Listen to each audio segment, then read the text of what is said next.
All right. Good morning and welcome to today's stock market update for Wednesday, November 24th. Now, the markets were mixed yesterday, and this morning we're seeing futures lower. We'll discuss what happened yesterday and what's moving the markets in today's stock market update. Now, if this is your first time, hi there. My name's Mark Hodge. I've been trading for 24 years, and I'm also head coach at Rockwell Trading.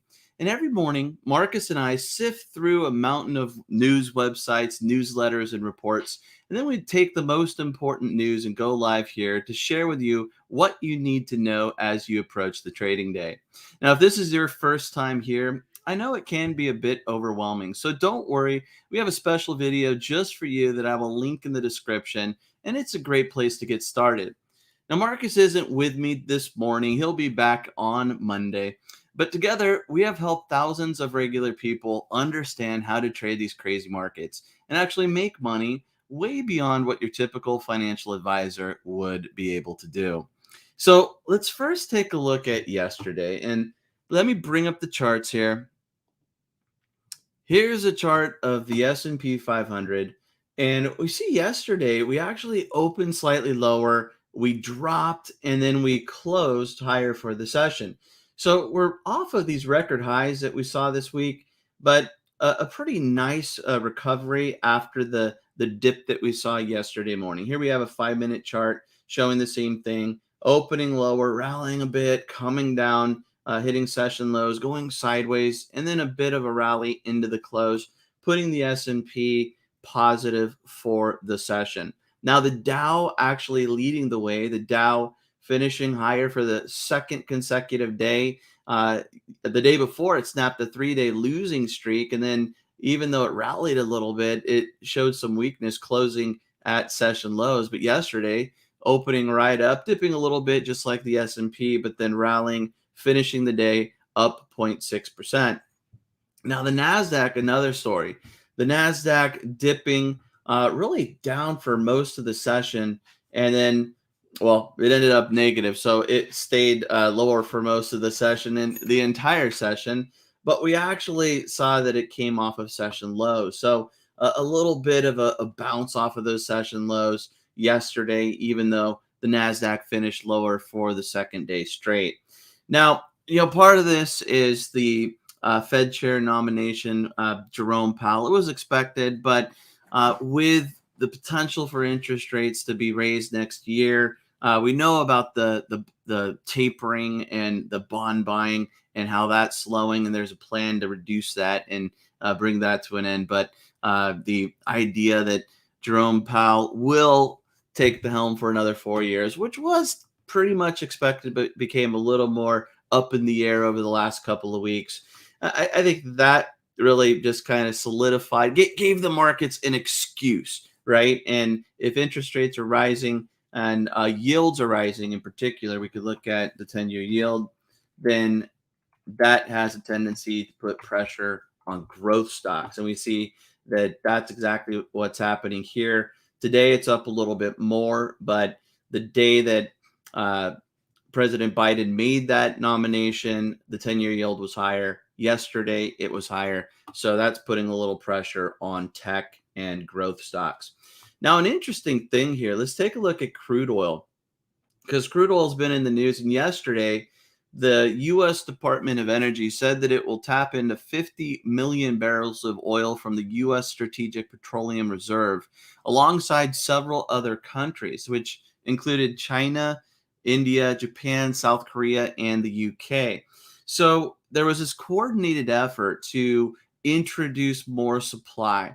OPEC plus countries typically have a major impact on supply when it comes to oil, and they've kept their supply at levels that are a little bit lower. Some countries wanted that to be raised, and that was not the case. So countries are stepping in to try and introduce more supply to oil. And yesterday, crude oil traders didn't care.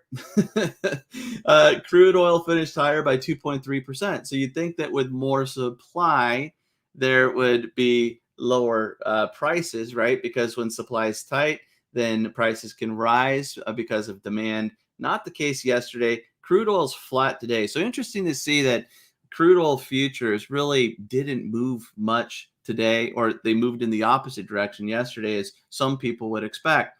Now, part of this is because the 50 million barrels from the strategic reserve probably isn't enough to really matter. And when you're releasing barrels from the strategic reserve, it's more of a short term uh, way to combat demand. And oil's risen 70% over the last year, with the OPEC group of oil producing countries holding supply down, while demand has rebounded strongly because of the coronavirus. And so what you have here with oil is kind of a perfect storm for higher prices, because when the pandemic was in full effect, there was less demand for oil, which meant that oil, producers had to slow their production, right? Because of costs. So you had the same issues that other businesses had. You had supply chain issues, and you had costs that you had to cover. So you had to slow down production. And it's not as easy to ramp everything back up. But then you also have the same supply chain issues, how you get this supply out there. But demand has risen significantly. So you have higher demand, you have lower supply, you're trying to ramp up supply, and you also have the concerns of getting it to where it needs to be. So, it sounds like it was a good effort by the White House and these other countries, but that's why, at least right now, crude oil isn't dropping down to $50 a barrel, because there's other factors at play, right? So, anyway, it'll be interesting to see what crude oil does as we head into the holidays and over the next couple of weeks. But right now, not a whole lot this morning, and yesterday up 2.3%. Now, I want to bring up the economic calendar, and I want to take a look at a few things that happened today.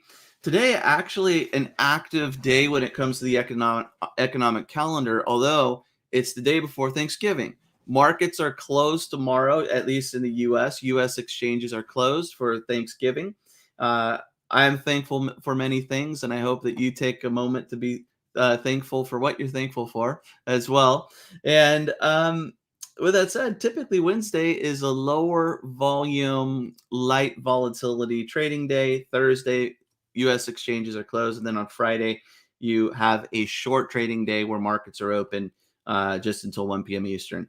So typically, the Friday after Thanksgiving has the lowest volume of the month, and typically the day before Thanksgiving is the second lowest, or one of the lowest volume days of the month, as traders take some time off and there isn't a whole lot going on.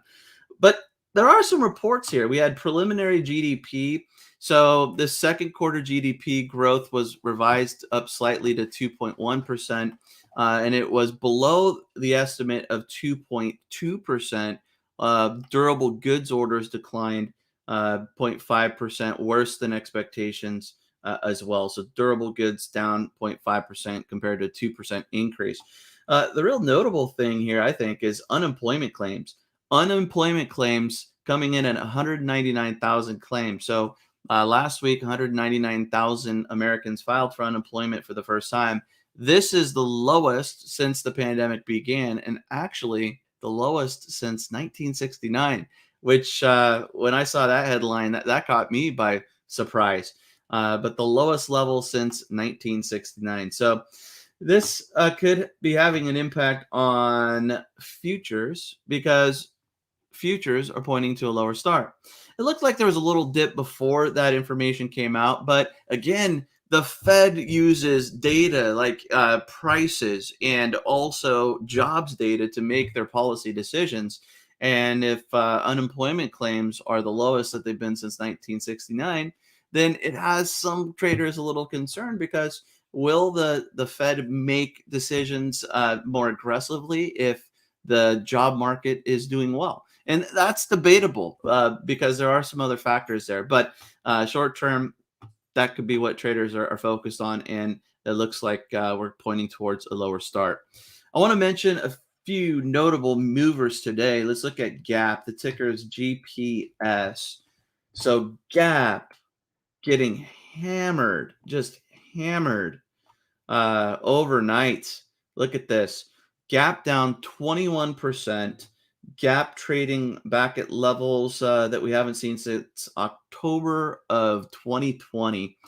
They reported adjusted quarterly profit of 27 cents a share, but this was well short of the 50-cent expectation that analysts were expecting. They also cut their full year forecast, and that's something that traders are definitely keeping an eye on. What's going to happen in the future? The retailer said they were hit by higher costs for shipping, as well as an extended factory closure in Vietnam, where it sources 30% of its product. So Gap just really taking a beating pre-market. Let's take a look at another one.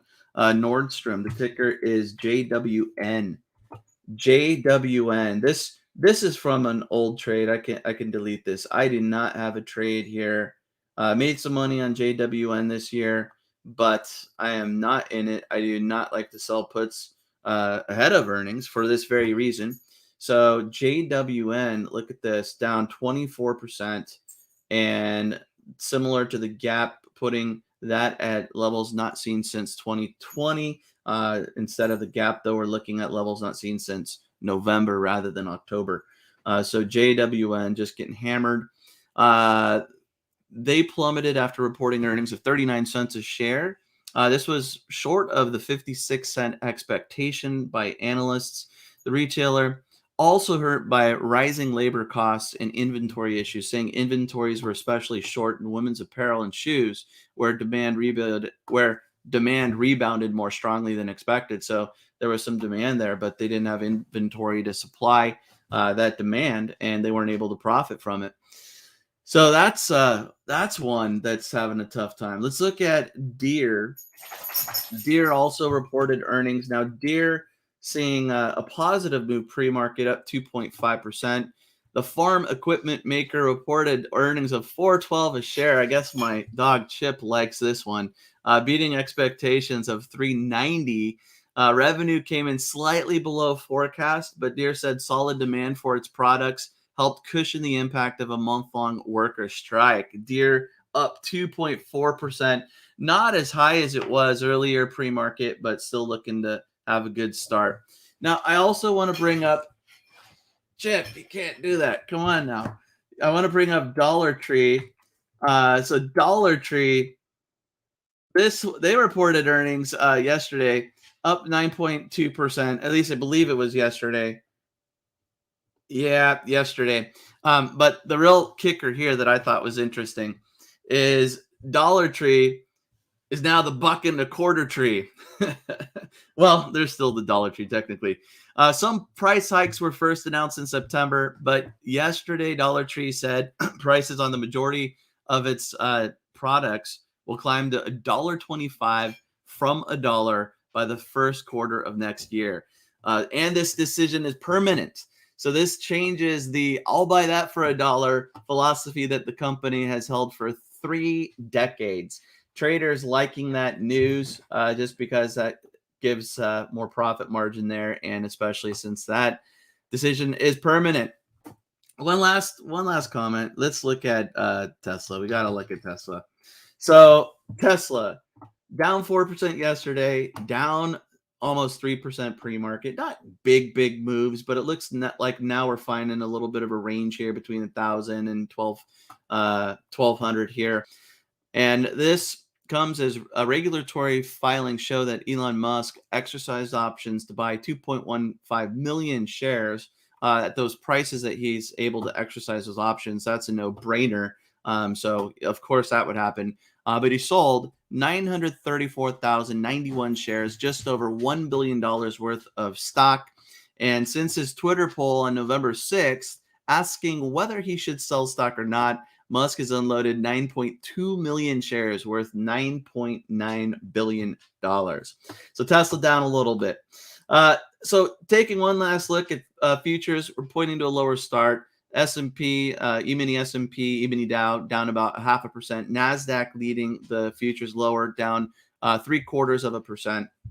And before I wrap things up this morning, I want to say that you should make sure to check out our other videos, especially if you are new, where we cover all sorts of trading education and our two favorite strategies, the Power X strategy and the Wheel strategy.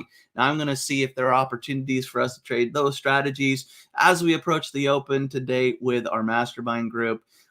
No stock market update tomorrow because of the holiday. No stock market update on Friday because it's a short day and we're going to enjoy the holiday. Traders don't always trade, but we'll be back here on Monday and for the rest of the week. So until Monday, like this video and happy trading, everybody.